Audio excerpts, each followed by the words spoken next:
Bea Cukai Jawa Tengah dan Daerah Istimewa Yogyakarta memusnahkan jutaan barang ilegal hasil penindakan sepanjang 2025 di TPP KPPBC TMP Tanjung Emas.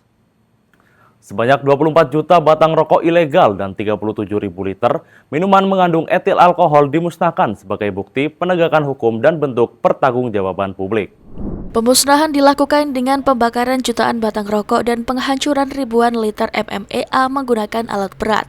Kegiatan ini menjadi bagian dari rangkaian pemusnahan di Kudus, Surakarta, dan wilayah lain di Jateng DIY. Barang ilegal yang dimusnahkan meliputi rokok tanpa cukai, kosmetik tanpa izin, MMEA ilegal, serta komoditas lain hasil penindakan.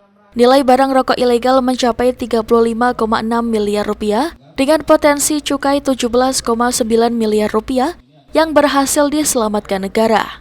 Kepala Kanwil Bea Cukai Jateng DIY Imik Eko Putro menyebutkan, tercatat 4.800 karton atau 37.000 liter dimusnahkan dengan nilai barang 40,16 miliar rupiah untuk kategori MMEA.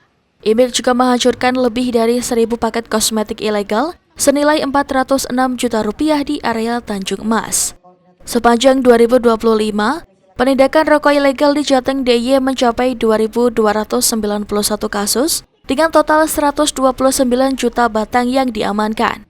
Nilai barang diperkirakan 187 miliar rupiah dan potensi kerugian negara yang berhasil ditekan mencapai 122,9 miliar rupiah. Imik juga menjelaskan, hingga November terdapat 108 penindakan dengan total sitaan 52,9 ribu liter MMEA ilegal senilai 44,6 miliar rupiah. Di bidang kepabeanan, lebih dari 800 penindakan dilakukan atas kosmetik, ponsel, perangkat elektronik, serta tekstil dan pakaian bekas dengan nilai total 110 miliar rupiah. Untuk rokok ilegal sebesar 78,7 juta batang rokok ilegal. Kemudian totalnya kalau di saat ini yang dilakukan Semarang sebesar 24 juta batang rokok. Jadi sisanya sudah dilaksanakan di beberapa kantor yang sebelumnya. Kemudian selain rokok ilegal juga ada kegiatan pemusnahan minuman mengandung etil alkohol.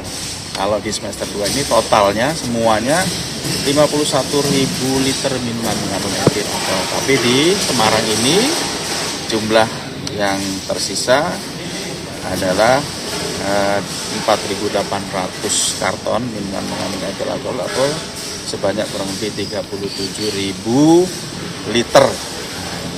Selain itu juga ada paket kosmetik yang dimusnahkan termasuk bagian dari total. Jadi kalau yang di sini dimusnahkan sebanyak 1.379 paket, tapi kalau totalnya semester 2 ini 1.689 paket kosmetik, ada juga telepon genggam dan barang lainnya. Beragam modus distribusi barang ilegal ditemukan, mulai dari truk logistik, mobil pribadi, bus, travel, jasa pengiriman, hingga penyalahgunaan truk pendingin untuk menyembunyikan barang. Pengawasan diperketat mengingat posisi Jawa Tengah menjadi jalur tengah peredaran barang ilegal. Edukasi kepada pedagang terus dilakukan agar masyarakat memahami resiko dan kerugian menjual rokok ilegal, mengingat barang ilegal akan disita dan menimbulkan kerugian ekonomi. Hana Nurifa melaporkan dari Kota Semarang, Jawa Tengah.